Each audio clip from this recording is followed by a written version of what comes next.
One category of businesses that was overlooked until 2024 was definitely the nuclear energy realm, as we got the need for AI power. Investors are ready to look elsewhere, ranging from big contracts to pure speculation. It was a story of stock by stock analysis. George Tillis has been hitting a lot of them in the overlooked category for us. GT, this is a fun trade because I think a lot of people have been very bullish on nuclear energy and hopeful for it for a long time, but this was really the year that we seemingly realized some of that.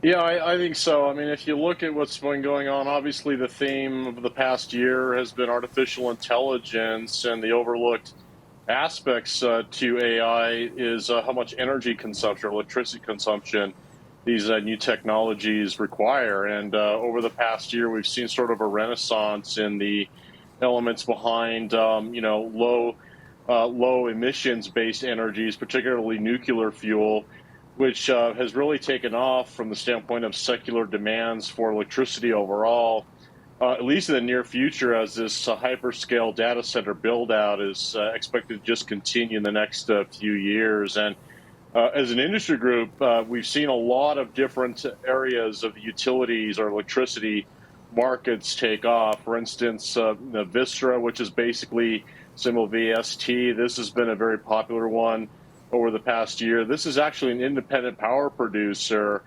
where they actually provide the marginal supply to high demand hyperscalers based upon fixed forward contracts. They've got about 16% of their total output as nuclear, combined with traditional coal and natural gas, but nonetheless, they've signed some pretty hefty purchase agreements or forward purchase agreements with major companies out there. For instance, like Amazon, Microsoft. We know that Constellation Energy, by the way, has also signed a purchase agreement with Constellation.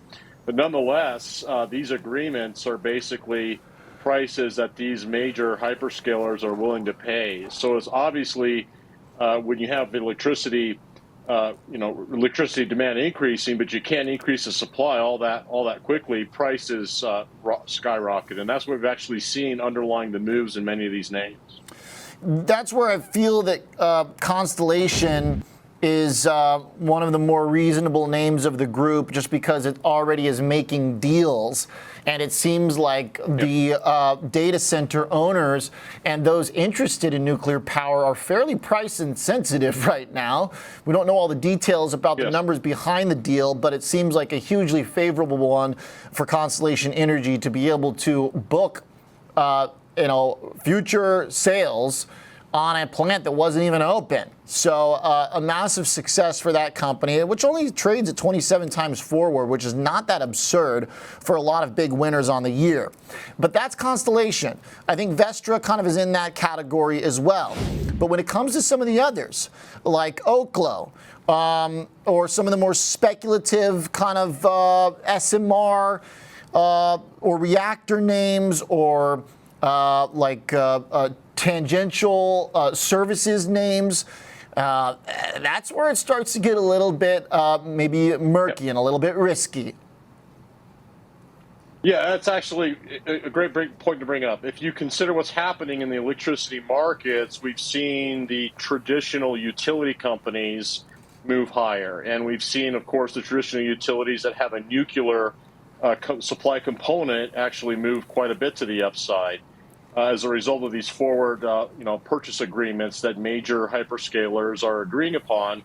So this gives them a fixed forward contract to actually have a price in which they're going to deliver supply towards. The independent power producers also provide marginal supply, and they could be a combination of coal, natural gas, and also nuclear. That's where Vistra fits in. But there's another, of course, the tangential marginal supplier, those small modular reactor companies like Oklo, for instance. Now, these companies, again, are facing a little bit more of a headwind. They don't have the capacity. In many cases, like Oklo, they haven't sold $1 worth of electricity because they're still now in the design approval phase versus the actual implementation phase.